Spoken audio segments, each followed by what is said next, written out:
The truth does not disappear, it waits. The words echoed in Richard Hayes's mind as he stood beneath the glow of crystal chandeliers, the ballroom alive with polished laughter and quiet ambition. A world he had built, controlled, perfected, every detail aligned to reinforce the image he had spent years protecting. The image of a man who had nothing left behind, nothing unfinished, nothing unresolved, and tonight was supposed to be another confirmation of that. Another night where his name carried weight, where his presence shaped the room without effort. He adjusted his cufflinks slightly, a small, practiced motion, his reflection catching briefly in the mirrored column beside him. Sharp, composed, untouchable, across the room. Conversations shifted as people noticed him, subtle nods, careful smiles, the quiet recognition of power that followed him wherever he went, and he accepted it without thinking, because this was normal, this was expected, this was his world. But then, without warning, his gaze stopped, not because something demanded attention, but because something disrupted it. She was there, Emily Carter, standing near the edge of the room, not hidden, not trying to be seen, just present, her posture calm, her expression unreadable, dressed simply in a way that did not compete with the room, but somehow stood apart from it. And for a fraction of a second, something in his chest tightened, not recognition, not regret, just a disruption. A misalignment in a narrative he had already finished. He looked away almost immediately, as if dismissing it would restore balance. Because in his version of the story, she had already left, already faded, already become something irrelevant, a chapter closed cleanly, deliberately, permanently, the child included. He had repeated that truth enough times that it no longer felt like a decision. It felt like fact, something solid, something unquestionable, something no one challenged because no one had reason to, or so he believed. A group of investors approached him then, their voices smooth, their questions precise, and Richard responded effortlessly, slipping back into the rhythm of control, numbers, projections, expansion, language he understood, language that obeyed him. The conversation flowed, his confidence returning as if it had never shifted, but even as he spoke, there was a subtle awareness lingering beneath it, a quiet pull at the edge of his focus. Because somewhere across the room, Emily had not moved, had not reacted, had not acknowledged him at all, and that absence of reaction unsettled him more than any confrontation could have, because it suggested something he could not define, something outside of his control. The music shifted slightly, a new piece beginning, softer, slower, and with it, the energy of the room adjusted, attention drifting toward the entrance, not abruptly, but gradually, like a current changing direction. Richard noticed it without turning, the way conversations paused just a fraction too long, the way people repositioned themselves subtly, creating space without knowing why. And then he heard it, not a name, not an announcement, just a tone, a shift in presence that carried authority without introduction. And for the first time that evening, Richard turned, not out of curiosity, but instinct, because something in the room no longer responded to him, and that, more than anything, was unfamiliar. The shift was subtle at first, the kind that could be mistaken for coincidence if you were not paying close attention. But Richard Hayes had built his entire empire on noticing what others ignored, and this, whatever it was, did not belong to him. Conversations softened, not stopped, just lowered, as if the room itself had adjusted its tone in anticipation of something unspoken. And then he saw him, Jonathan Blake, the CEO whose name did not need to be announced because his presence carried its own introduction. He did not rush, did not command attention in the way lesser men tried to. He simply entered, and the room responded, not out of obligation, but out of recognition. And for the first time that evening, Richard felt something unfamiliar press against his certainty, not fear, not yet, just a disruption in the pattern he understood so well. Jonathan did not look toward him, not immediately. And that was the first detail that registered, because men like Jonathan always acknowledged men like Richard. Power recognized power. That was how the system worked. But instead, his gaze moved past him, steady, deliberate, until it landed on Emily, and the distance between them, across the room, seemed to collapse into something contained, something intentional. Emily did not move, did not react in a way that invited attention. She simply met his gaze with the same quiet composure she had carried since the moment she arrived, and in that stillness, something passed. Between them, not visible, not spoken, but undeniable, a recognition that existed outside of the room, outside of the narrative Richard had constructed, and for a fraction of a second, the world he had organized so carefully felt slightly out of alignment. Jonathan took a few steps forward, not toward Richard, not toward the center, but toward her, each movement measured, controlled, as if time itself adjusted to accommodate him.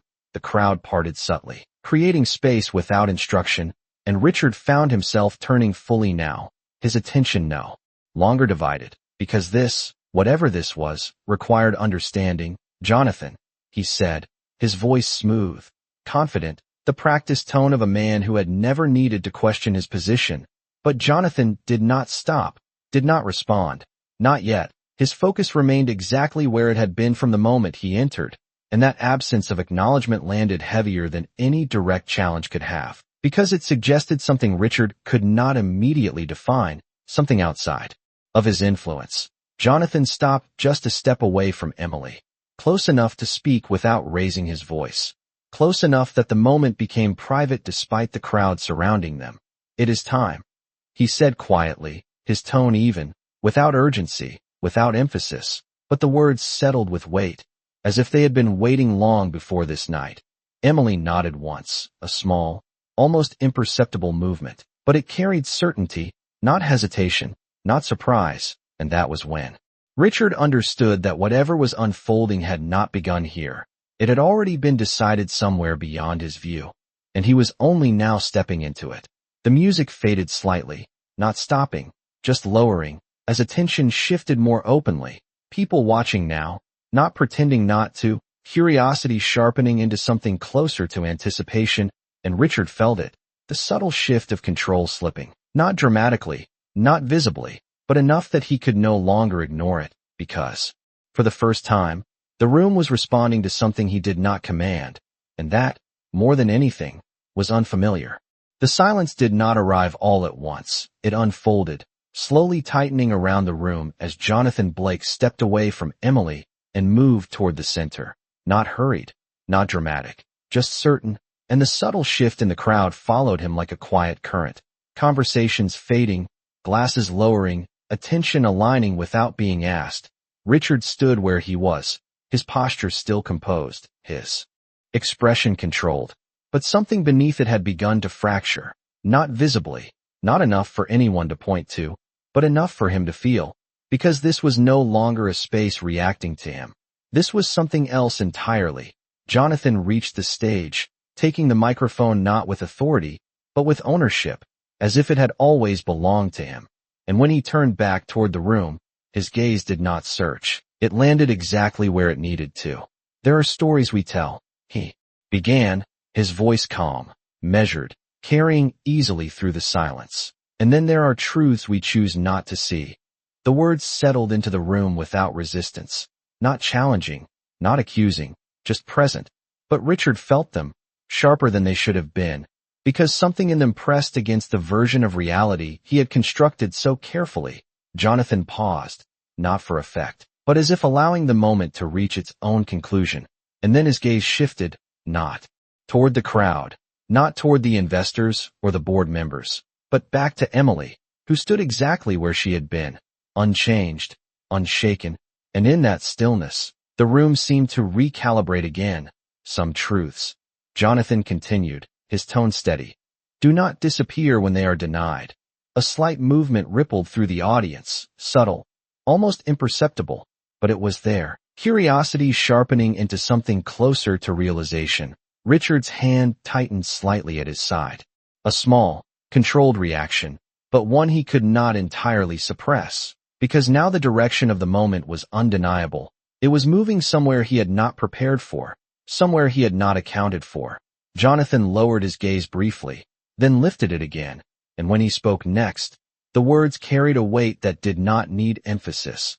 "The child you dismissed," he said, each word precise, deliberate, "is not separate from your legacy."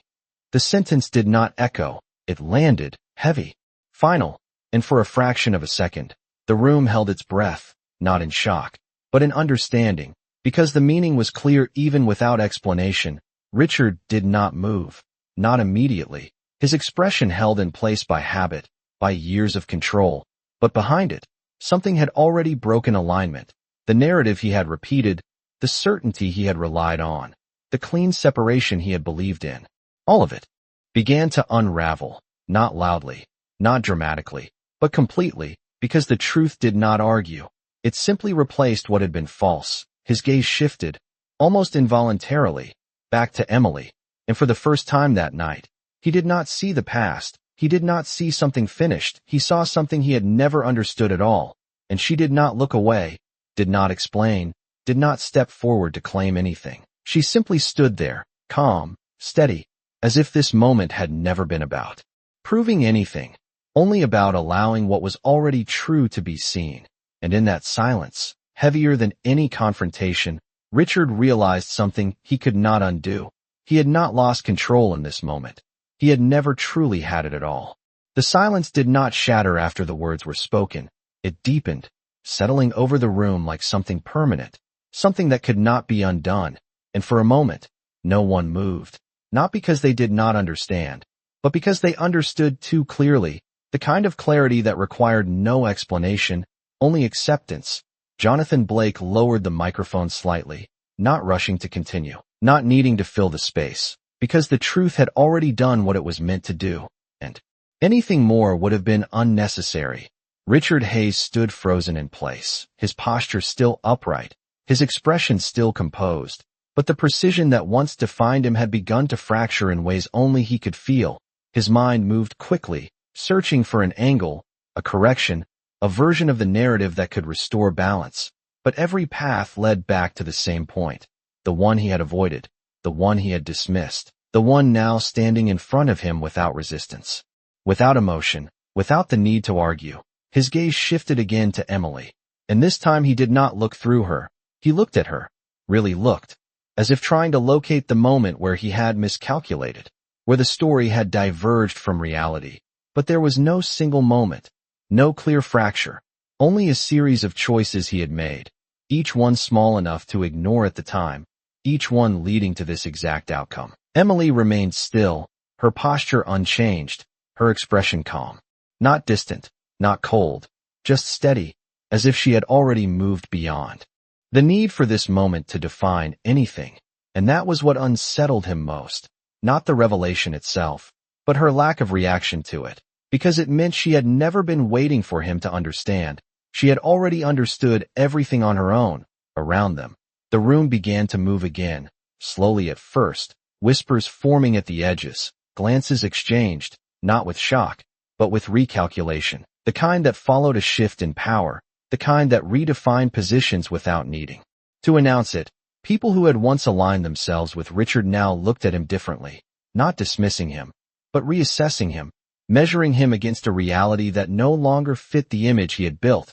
And that subtle change, that almost invisible adjustment, carried more weight than any public confrontation could have.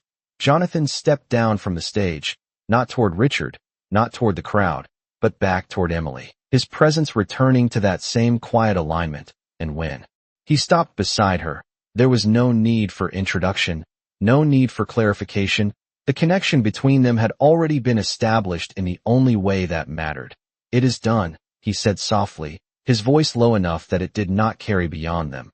Emily nodded once. A small, final acknowledgement, not of victory, not of resolution, but of completion, as if something that had been waiting had finally reached its end. Richard took a step forward then, not out of confidence, not out of control, but out of something else, something closer to necessity. "Emily," he said, her name unfamiliar on his tongue in this new context. But she did not respond immediately. She did not turn right away, because for the first time, his voice did not hold the weight it once did. And when she finally looked at him, it was not with anger, not with regret, but with a clarity that left no room for interpretation, a quiet understanding that did not need to be spoken. And in that moment, Richard realized that whatever he had lost was not taken from him tonight. It had been gone long before, and he had simply refused to see it until now. The distance between them was no longer measured in steps. It was measured in everything that had been left unsaid, everything that had been misunderstood, and everything that could no longer be changed. Richard Hayes stood there with her name still lingering in the air, but it no longer carried the same weight, no longer pulled her attention the way it once did. Emily Carter turned fully now, not slowly, not reluctantly, just completely, as if closing a door that had already been unlocked for a long time. Her gaze met his, steady and clear, and for the first time, he did not see the version of her he had created in his mind. He saw someone he had never taken the time to understand. The room around them continued its quiet recalibration, conversations resuming in low tones, but the focus had already shifted, not entirely away from Richard, but no longer centered on him. And that subtle change pressed in from all sides, reminding him that control was not something you declared, it was something others allowed, and that allowance had just been withdrawn. "You should have told me," he said finally, his voice lower now, not carrying across the room, but meant only for her. And even in that moment, the words felt incomplete, as if they belonged to a version of him that no longer fit the situation. Emily did not react immediately. She held his gaze for a brief second longer, not searching for meaning, not weighing his words, just acknowledging that they had been spoken. "You were not listening," she replied quietly, her tone even, without accusation, without emphasis. And that was what made it land, because it was not an argument. It was a conclusion, a simple truth, placed where it could no longer be ignored. Richard exhaled slightly, a controlled breath that did not fully release the tension building beneath it. His mind still searching, still trying to find a way to reposition himself, to recover something from what had just unfolded. But every thought led back to the same realization, that this was not a moment he could fix, not a conversation he could redirect. This was something that had already been decided long before tonight. Jonathan Blake remained beside Emily, silent, his presence unchanged, not intervening, not reinforcing, because he did not need to. The shift had already happened, and anything more would only diminish it. A few steps away, guests began approaching again, not with the same casual confidence as before, but with a new awareness, their attention drawn toward Emily. Now, their tone more measured, more intentional, as if recognizing a position that had always been there, but had only just become visible. Richard noticed it immediately. The way people moved around her, the way they listened, the way they recalibrated their own positions in response to hers. And in that quiet observation, something settled within him, not acceptance, not yet, but clarity, the kind that removed any illusion of control. Emily shifted slightly, acknowledging the first of the approaching voices, her posture unchanged, her presence steady. She did not turn back to Richard, not because she was avoiding him, but because there was nothing left in that direction that required her attention. And that was the final shift, not the revelation, not the words spoken on stage, but this, the absence of need, the absence of attachment, the quiet certainty of someone who had already moved forward. Richard stood there for a moment longer, surrounded by a room that had not rejected him, but had simply redefined him. And as the distance between them became something permanent, he realized that the story he had told himself was not broken tonight. It had simply been replaced by the truth that had always been there, waiting for him to see it.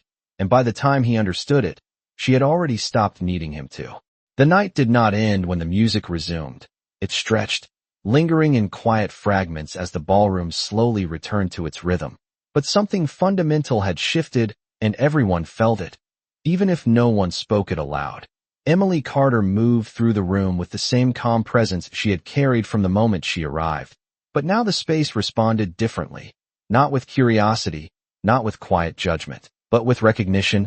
People approached her with measured respect, their voices lower, their questions more deliberate, as if they understood they were no longer speaking to someone from the past, but to someone shaping what came next. Jonathan Blake remained close, not guiding, not directing, simply aligned, his presence steady without overshadowing hers, a silent acknowledgement of a balance that did not need explanation. "You knew this would happen," he said quietly as they paused near a tall window overlooking the city lights, his tone even, not questioning. Emily glanced out at the skyline, the reflections stretching endlessly across the glass, a world that once felt distant now sitting firmly within her reach. I knew it would surface, she replied softly, her voice calm. I just stopped trying to control when. Jonathan nodded once, understanding the weight of that distinction, because timing was not power, truth was, and truth had its own way of arriving. Across the room, Richard Hayes stood in a place that had not physically changed, yet felt entirely unfamiliar. Conversations continued around him, deals still forming, laughter still rising, but none of it anchored him the way it once had. His presence no longer shaped the space. It existed within it, and that subtle difference pressed heavier than any loss he could quantify.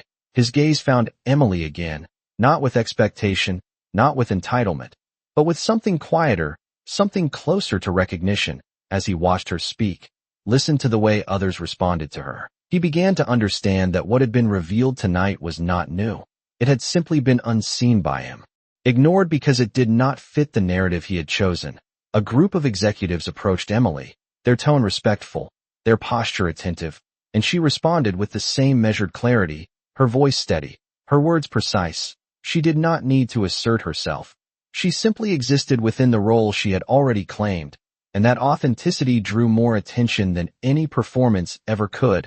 Richard took a step forward, then stopped, the instinct to close the distance interrupted by something he could not ignore anymore. The realization that proximity no longer meant access, that standing near her would not return anything to the way it was, because what had been lost was not distance, it was understanding, and understanding could not be reclaimed through presence alone. Emily turned slightly as the conversation around her shifted, her gaze moving across the room, not searching for him, not avoiding him, simply moving forward. And in that motion, there was no hesitation, no lingering attachment, only direction. Jonathan glanced at her briefly, reading the moment without words. Are you ready to leave? He asked quietly. Emily nodded once, her hand resting lightly against her side, a grounding gesture that connected her to everything ahead rather than anything behind. And together they moved toward the exit, not hurried, not dramatic, just certain. As the doors opened and the cool night air met them, the noise of the ballroom fading into something distant and irrelevant, Emily did not look back, not because she was trying to prove anything, but because there was nothing left behind that required her attention. And inside, beneath the same lights that had once defined his world, Richard Hayes finally understood something that could not be undone. The story he had told himself was not taken from him. It had simply been replaced by the truth he had refused to see, and by the time he recognized it, she had already moved beyond it completely. The city outside had begun to settle into the quiet hum of late-night traffic as Emily Carter stepped from the hotel doors into the cool evening air, the lights reflecting off the glass facades in soft, golden streaks that mirrored the calm certainty she carried with her, her hand resting gently against her side, grounding her in the moment, while Jonathan Blake remained slightly behind. A quiet presence that did not overshadow her, but reinforced the alignment they shared, the air between them, carrying a tension that was no longer about confrontation but about understanding. Richard Hayes lingered inside, visible through the glass, frozen in a space that looked unchanged but felt entirely unfamiliar, the soft murmur of guests and departing staff behind him irrelevant to the shift taking place in the room he had once controlled. Emily paused at the curb, adjusting her coat lightly, her gaze forward, not back, aware of everything around her, but choosing to move in a single direction. The streetlights casting shadows that stretched long and deliberate, echoing the distance between past and present. She took a measured step forward, her presence calm, not defensive, not aggressive, but fully aware, and Richard could see it through the glass. That quiet confidence that had been absent the night he thought he owned her story. Jonathan glanced at her briefly, reading the moment with subtle precision, not intervening, not commanding, just observing and supporting. And as they began to walk together down the sidewalk, Emily's posture remained steady, the rhythm of her steps deliberate, echoing the control she had reclaimed over her own life. Richard tried to process what he was witnessing. The way people around him no longer turned to him for direction, the way the narrative he had believed in was unfolding without his influence, and for the first time, he felt the weight of absence, the absence of authority he had taken for granted, the absence of recognition that he had expected. Emily's hand moved slightly to adjust the strap of her bag. Subtle, almost invisible, but a grounding gesture that reflected her connection to the life she was moving toward, each step carrying her further into a reality that had already been decided, not by confrontation, not by dramatic reveal, but by the quiet accumulation of choices she had made in the shadows of the past. Jonathan's presence reinforced the silent alignment, his eyes scanning without intrusion, his voice reserved but attentive when he spoke. "Ready?" he asked softly, the single word sufficient, and Emily nodded, acknowledging not command but partnership, and as they continued forward, the distance between them and Richard felt both literal and metaphorical. The cityscape around them reflecting the expanse of space she had claimed for herself, and in that moment, Richard realized that the life he thought he had controlled had shifted entirely without any visible struggle, that he was now an observer, not a participant, and that the story he had told himself about power and authority no longer applied. As Emily moved forward steadily, the night air carrying with it the quiet proof that the narrative she had chosen to inhabit was unshakable, and that he could neither reclaim it nor redirect it. And in that stillness between motion and observation, the truth settled, heavier than any confrontation, more enduring than any claim, because it was real, present, and entirely hers. The streets of the city were quiet, the hum of late-night traffic a soft backdrop as Emily Carter and Jonathan Blake moved with deliberate calm through the illuminated sidewalks, the glow of streetlights stretching reflections across the wet pavement, Emily's hand resting lightly against her side, a grounding gesture that connected her to the certainty she had reclaimed, each step measured, precise, purposeful, the air carrying a subtle weight of completion and inevitability. Jonathan walking, slightly behind, not guiding, not directing, simply aligned, their presence together commanding without assertion, the night air carrying a clarity that contrasted sharply with the chaos Richard Hayes had once believed he controlled. Glimpses of him through the reflective glass of the buildings revealed a man unmoored, watching from a distance, the realization settling in that everything he had relied on, every assumption he had made, had shifted irrevocably. Without dramatic confrontation, Emily's gaze swept briefly across the city skyline, absorbing the lights, the movement, the rhythm of a world that she now moved through, fully aware of her own authority within it. Jonathan's presence reinforced her stance, a quiet anchor, an acknowledgement of strategy and alignment.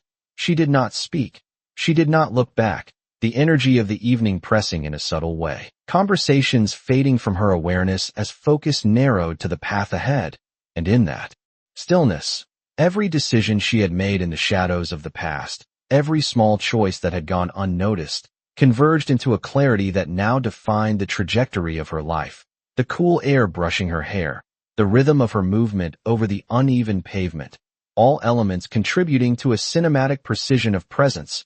Richard Hayes's figure remained visible in the distance, observing, trying to reconcile the narrative he had constructed with the reality unfolding before him, his expression controlled, yet internal tension palpable, every instinct recalibrating against the undeniable shift, and Emily continued forward, unhurried, her body language conveying authority without proclamation, her eyes forward, focused, the world subtly bending to recognize the truth of her presence. Jonathan matching her pace, his role deliberate yet unobtrusive, and as they turned onto a quieter avenue, the noise of the city dimming further, the sense of momentum fully resting with her, became evident that this was not a moment of triumph to be announced. It was a moment of reality being restored, of balance returning to its rightful alignment, and through the gentle illumination of streetlights, the subtle motion of the city around them, Emily Carter walked into the night carrying not the burden of past disputes, but the weightless clarity of a life reclaimed. Richard Hayes watching from afar, confronted with the quiet, irrevocable truth that he had never truly held the narrative he believed he controlled, and as the distance between observer and participant expanded, the evening solidified into a tableau of undeniable resolution, where power, presence, and understanding converged entirely within her control. Morning lights spilled across the city as Emily Carter and Jonathan Blake walked toward the glass-fronted boardroom of the high-rise building, the sidewalks still damp from a recent rain, reflections of neon and streetlights merging with the first hints of sunlight, Emily's hand resting lightly against her side as she moved. With a calm authority that had been absent from the world around her for so long, Jonathan matching her pace with quiet precision, their steps in sync without a word. Inside the lobby, the air was crisp and ordered, the polished floors reflecting the soft morning light. Richard Hayes arrived separately, entering the building with the same careful posture he had maintained for years, but already the space felt different to him. The rhythm of the building, the flow of employees and executives, subtly aligned in ways he did not control.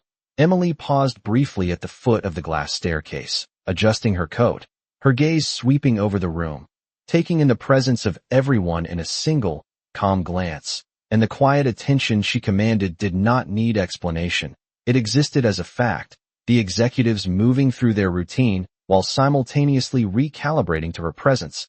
Jonathan stepped slightly closer, not to lead, not to direct, but to reinforce the alignment of the moment. Emily turned and began walking toward the elevators, each step measured, deliberate, carrying the certainty of someone who had claimed their position without needing to fight for recognition. Richard's eyes followed her, noticing subtle shifts in posture, in tone, in the very energy of the room. Realizing that the narrative he had relied upon for so long had already been rewritten in ways he could not anticipate or influence, the elevator doors opened, sleek, polished, the reflections, catching both Emily and Jonathan as they stepped inside together. A silent acknowledgement of direction and partnership. Richard took a hesitant step forward, the urge to intercede pressing, yet he found that the words, the authority, the presence he had relied upon were insufficient to disrupt the quiet certainty they carried. Emily's eyes remained forward, focused, unshaken, and the movement of the elevator upward became a visual metaphor for the distance between what he thought he controlled and the reality he could not alter.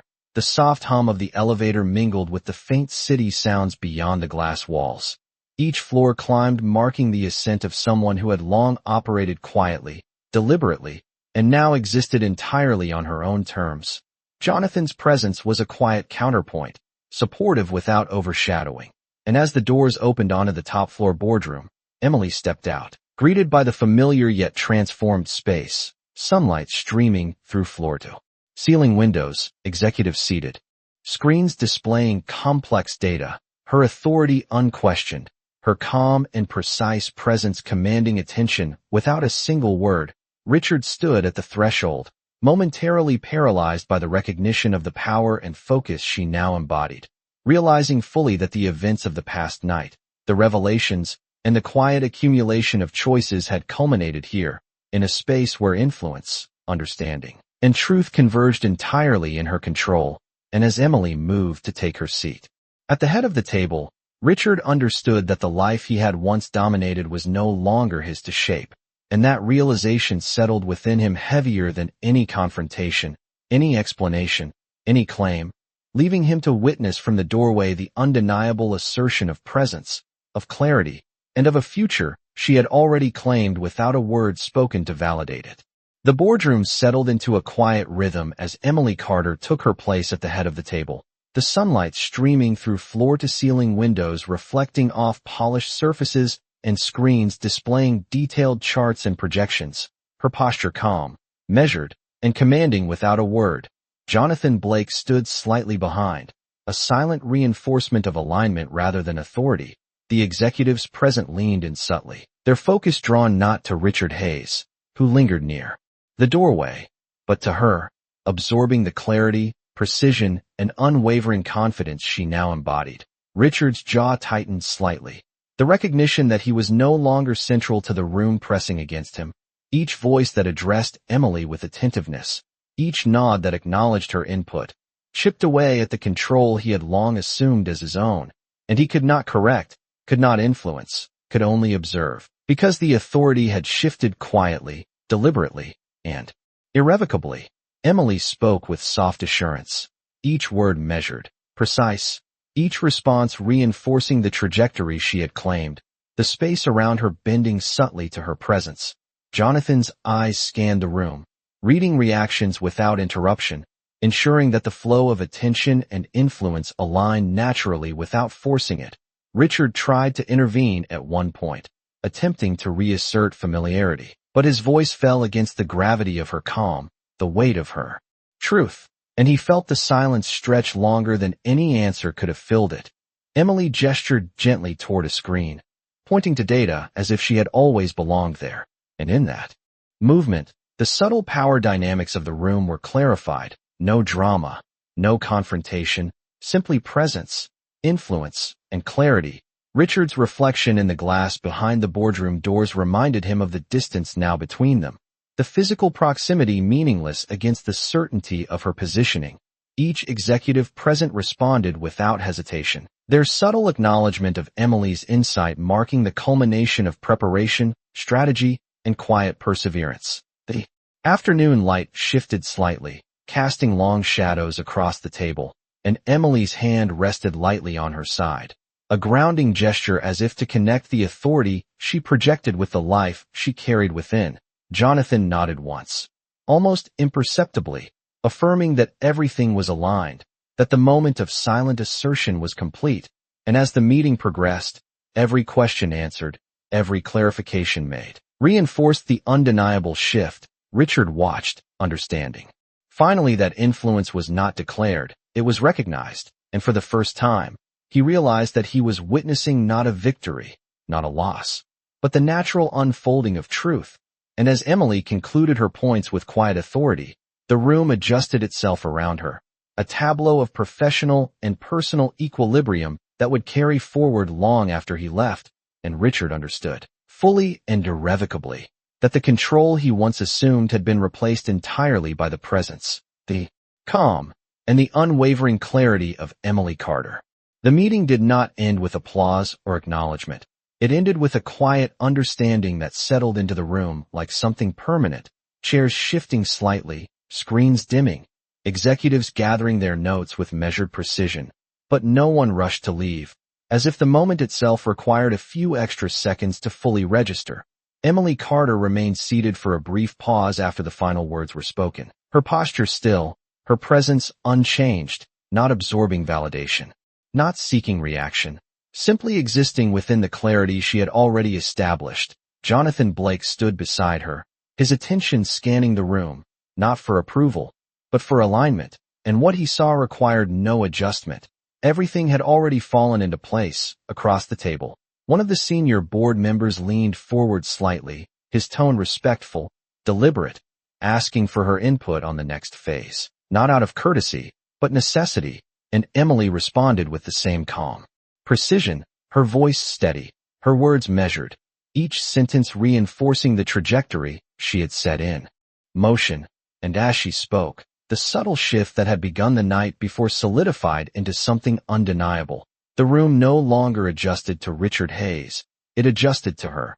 Richard stood near the glass doors, not entering fully, not stepping away, caught in the space between where he had been and where he could no longer return, his reflection faint in the glass, layered over the image of Emily at the head of the table, a visual overlap that made the contrast impossible to ignore. He watched as decisions moved forward without him, as conversations built upon her direction, as influence formed around her presence, and for the first time, there was no instinct to interrupt, no impulse to reclaim the space, only a growing awareness that what he was witnessing was not temporary, not situational, but permanent.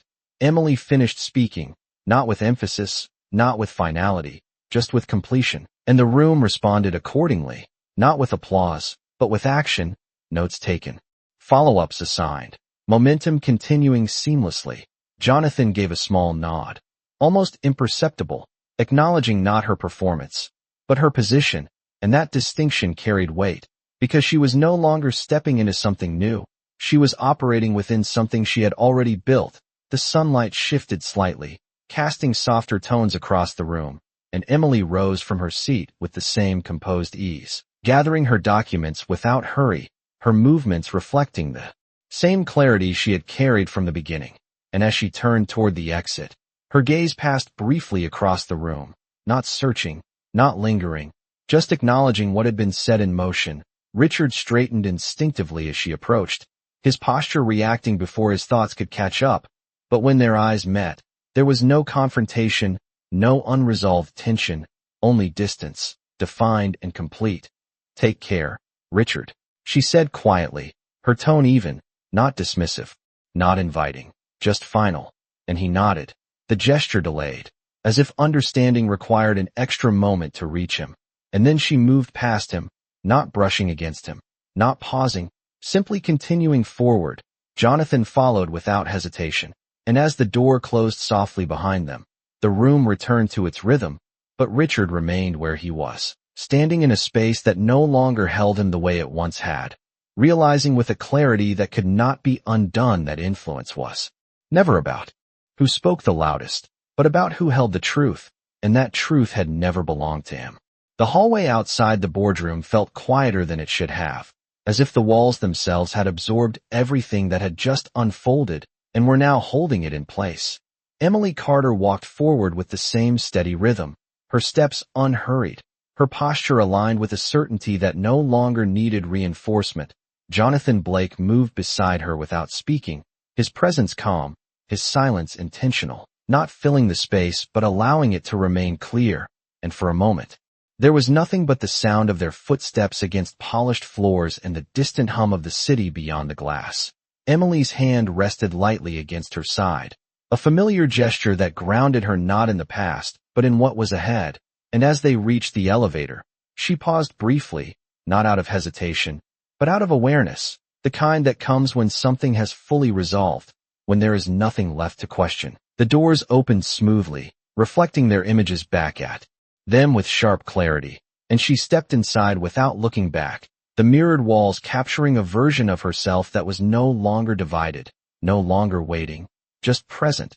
Jonathan followed, pressing the button with a quiet efficiency, the doors closing softly as the elevator began its descent. Inside the boardroom behind them, Richard Hayes had not moved immediately after they left, his hand still resting against the back of a chair, his reflection faintly visible in the glass, layered over a room that no longer centered him.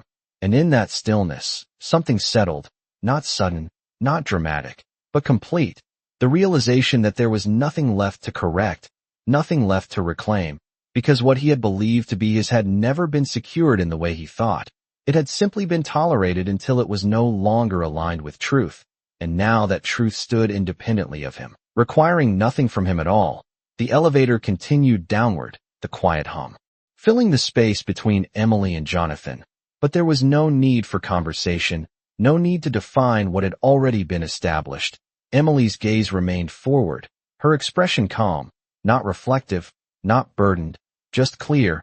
As the floors passed one by one, the distance between where she had been and where she stood now felt less like a separation and more like a completed path. When the doors opened again, the lobby stretched out before her, filled with movement, people crossing paths, voices blending into a steady rhythm, and she stepped into it seamlessly, not disrupting it, not reacting to it, but existing within it with quiet authority. Jonathan remained slightly behind, allowing her to lead without needing to say so. Outside, the afternoon light had softened, casting long reflections across the glass facade, and as Emily stepped onto the street, the air felt different, not lighter, not heavier, just aligned. The city continuing as it always had, but now without any part of it pulling her backward. She did not reach for her phone, did not check for messages, did not look for anything left unresolved, because there was nothing left to resolve. And somewhere above, in a room filled with everything he once believed defined success, Richard Hayes finally understood the one truth he could not undo, that control was never about what he held, but about what he failed to see, and by the time he saw it clearly, it no longer belonged anywhere within his reach. The city moved forward without pause, and so did she. Emily Carter stepping into the flow of the afternoon with a quiet certainty that no longer needed to be proven, the light catching the edges of glass buildings and reflecting across the street in soft gold, her figure steady, her pace unbroken, one hand resting gently against her side, as if acknowledging not what she had endured, but what she now carried forward. Jonathan Blake walked beside her, not leading, not following, simply aligned. His presence no longer an introduction to power but a recognition of it. And neither of them spoke, because nothing needed to be said. The silence between them was not empty. It was complete, across the city, in a room that still held the echo of decisions made without him. Richard Hayes remained standing longer than he intended, his reflection in the glass now clearer than the view beyond it. The skyline stretching out in front of him, but no longer belonging to him in the way it once had. His phone buzzed once on the table, then again, messages from colleagues, updates, opportunities, the same signals of success he had always relied on, but now they felt distant, disconnected from the realization settling in his chest, because for the first time, he understood that influence was not built on control, it was built on truth, and truth had moved forward without him.